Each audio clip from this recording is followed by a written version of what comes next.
নমস্কাৰ স্বাগতম জনাইছোঁ অন্য এটা নতুন ভিডিঅ'লৈ আজিৰ ভিডিঅ'ত আমি আলোচনা কৰিম মুখ্যমন্ত্ৰীৰ নিযুত বাবু আঁচনি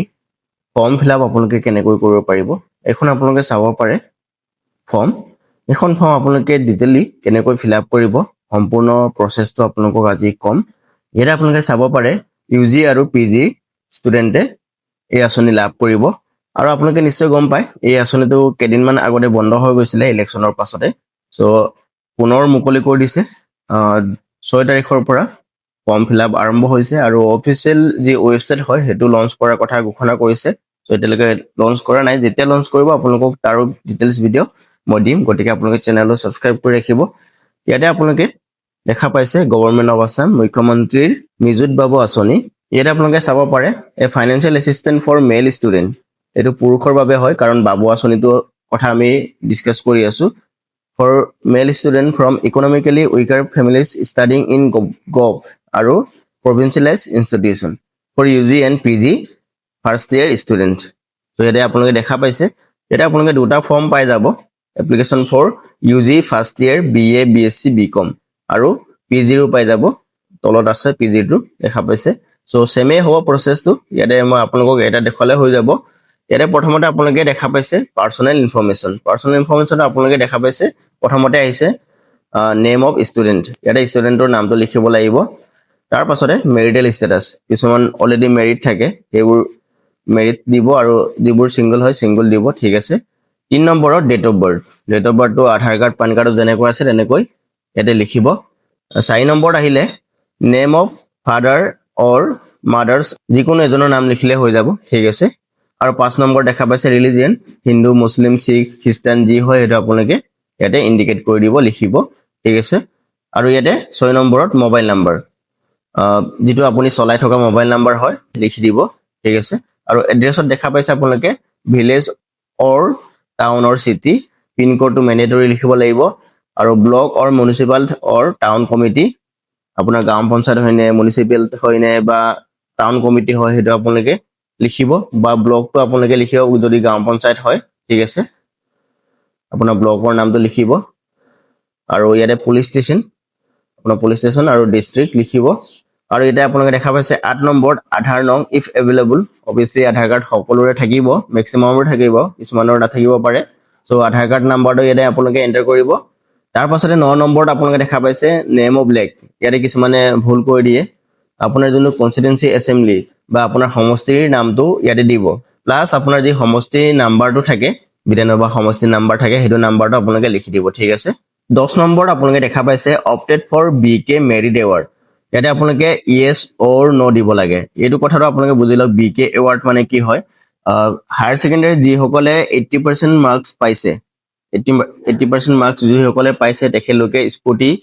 বা টু হুইলাৰ্স লাভ কৰে চৰকাৰৰ ফালৰ পৰা সো আপোনালোকৰ যদি 80% যদি হৈছে মাৰ্কস যদি আপোনালোকে বিকে এৱাৰ্ডৰ কাৰণে নমিনেট হৈছে যদি ইয়েস কৰিব যদি নমিনেট হোৱা নাই তেন্তে আপোনালোকে ইয়াতে নো কৰিব ঠিক আছে তাৰ পাছতে আহিলে আপোনালোকে দেখা পাইছে এডুকেশনাল ডিটেইলছ যেনে আপোনাৰ এডুকেশনাল ডিটেইলছটো দিব লাগিব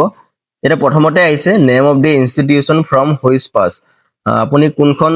বিদ্যালয়ৰ পৰা বা কোনটো কলেজৰ পৰা আপুনি এসএস টো পাস কৰিছে হেতু বিদ্যালয়ৰ বা হেতু কলেজৰ নামটো আপোনালোকে ইয়াতে লিখি দিব ঠিক আছে তাৰ পাছতে লাষ্ট এক্সামিনেশন পাস আপুনি অন্তিম এক্সামিনেশন বা এক্সাম কি দিছিলে হেতু ইয়াতে আপোনালোকে লিখি দিব ফৰ ইয়াতে অবিয়াসলি এইচএস এ হ'ব এইচএস সেকেন্ড ইয়াৰে হ'ব ঠিক আছে এইচএস সেকেন্ড ইয়াৰ পাস কৰিছে আৰু কোনটো ইয়াৰত পাস কৰিছে আৰু ৰোল নাম্বাৰটো আপোনালোকে ৰোল আৰু নাম্বাৰটো আপোনালোকে স্লেশ কৰি লিখি দিব ঠিক আছে 3 নম্বৰত আপোনালোকে দেখা পাইছে নেম অফ ইনষ্টিটিউচন কাৰেন্টলি এনৰোল এতিয়া বৰ্তমান আপুনি কোনটো কলেজ বা কোনটো ইনষ্টিটিউচনত নাম ভৰ্তি কৰিছে হেতু ইনষ্টিটিউচন বা কলেজৰ নামটো ইয়াতে লিখি দিব ঠিক আছে এন্ড দেন 4 নম্বৰত আপোনালোকে দেখা পাইছে নেম অফ দি ইউনিভাৰ্সিটি যোনটো কলেজত আপুনি এনৰোল কৰিছে বা নাম ভৰ্তি কৰিছে এটো কোনটো ইউনিভাৰ্সিটিৰ আন্ডাৰত হয় এটো আপোনালোকে ইয়াতে লিখি দিব ঠিক আছে যদি নিজে যদি ইউনিভাৰ্সিটি হয় তেন্তে সেম কলেজৰ নামটো আপোনালোকে লিখিব লাগিব আৰু 5 নম্বৰ দেখা পাইছে সামাৰ্ড এনৰোল নম্বৰ তো আজিকালি আপোনালোকে যেতিয়া অনলাইন এডমিশন কৰিবলৈ যায় তেতিয়া অবিয়াসলি সামাৰ্ডত ৰেজিষ্ট্ৰেচন কৰিবলগীয়া হয় তাতে এটা নাম্বাৰ থাকে সামাৰ্ড ৰেজিষ্ট্ৰেচন নম্বৰ সো ইয়াতে আপোনালোকে লিখি দিব ঠিক আছে নাম্বাৰটো নেক্সট আপোনালোকে দেখা পাইছে বেংক ডিটেইলছ ইয়াতে বেংক ডিটেইলছটো আপোনালোকে কম্পালসৰি দিব লাগিব শুদ্ধকৈ, তেতিয়াহে আপোনাৰ টকাটো সোমাব। আৰু চৰকাৰী যিকোনো টকা আপোনালোকে নিশ্চয় গম পায় ডিবিটি বা ডাইৰেক্ট বেনিফিট ট্ৰান্সফাৰ থ্ৰুদি সোমায়। চ' আপোনালোকে ইয়াতে ডিটেইলছটো দিব লাগিব। প্ৰথমতে আপোনালোকে account number, IFSC code, account holder name আৰু বেংক নেম, এই 4টা ডিটেইলছ আপোনালোকে দিব লাগিব। ঠিক আছে, ইয়াতে আপোনাৰ বেংক একাউণ্ট নাম্বাৰটো লিখিব, আইএফএছচি কোডটো লিখিব, প্লাছ আপোনালোকে যোনটো আপোনাৰ বেংক ব্ৰাঞ্চৰ নামটো ইয়াতে লিখি দিব পাৰে, IFSC code plus branch name. ঠিক আছে, তেতিয়া বেছি ভাল হ'ব। আৰু একাউণ্ট হোল্ডাৰ নেমটো ইয়াতে শুদ্ধকৈ লিখিব। আৰু বেংক নেম, আপোনাৰ বেংকৰ নামটো কি হয়, SBI হয়, PNB হয়, যি হয় সেইটো আপোনালোকে লিখিব। আৰু ব্ৰাঞ্চ নেমটো ইয়াতে লিখিব আহিছে, চ' ব্ৰাঞ্চ নেমটো ইয়াতে লিখি দিব। তাৰ পাছত আপোনালোকে দেখা পাইছে ইয়াতে চহী কৰিবলগীয়া আছে। ঠিক আছে, ইয়াতে চিগনেচাৰ অফ দি ষ্টুডেণ্ট, ইয়াতে ষ্টুডেণ্টৰ চহীটো কৰিব লাগিব। ঠিক আছে, ইয়াতে ষ্টুডেণ্টৰ চহীটো কৰিব লাগিব। আৰু চিগনেচাৰ অফ পেৰেণ্টছ, ইয়াতে আপোনাৰ ঘৰৰ মুৰব্বীজনৰ চহীটো কৰিব লাগে। ঠিক আছে, আৰু ইয়াতে আপোনালোকে দেখা পাইছে signature head of the institution, আপোনাৰ কলেজ বা ইনষ্টিটিউশ্যনৰ যি হেড হয় তেখেতৰ চহীটো ইয়াতে লাগিব। ঠিক আছে, প্ৰিন্সিপাল হয় বা ভাইচ চেঞ্চেলৰ হয় তেখেতৰ চহীটো ইয়াতে লাগিব। এই সকলোবোৰ কমপ্লিট কৰাৰ পাছতে আপোনালোকে কলেজত এই ফৰ্মখন ছাবমিট কৰিব লাগিব। ছাবমিট কৰাৰ সময়ত আপোনালোকে কিছুমান ডকুমেণ্টছ অবভিয়াছলি দিব লাগিব, এই যে এড্ৰেছ আৰু ID প্ৰুফ হিচাপে আধাৰ কাৰ্ড, আপোনাৰ যি মাৰ্কশ্বিট হয় সেইটো লাগিব, আপোনাৰ যি এডমিশ্যন ৰিচিপ্ট হয় সেইটো প্ৰয়োজন হ'ব পাৰে, আৰু আপোনাৰ এডমিট কাৰ্ডটো প্ৰয়োজন হ'ব পাৰে। চ' যিবোৰ আপোনাৰ নেচেচেৰী ডকুমেণ্টছ সেইকেইটা জেৰক্স কৰি আপোনাৰ কলেজত লৈ যাব আৰু ছাবমিট কৰি দিব। ঠিক আছে, আৰু ইয়াতে আপোনালোকে দেখা পাইছে যি PGৰ যি ফৰ্মখন ছেমে আছে। ঠিক আছে, অনলি কালাৰটো চেঞ্জ কৰি দিছে, বাকী ডিটেইলছবোৰ ছেমেই আছে। ঠিক আছে,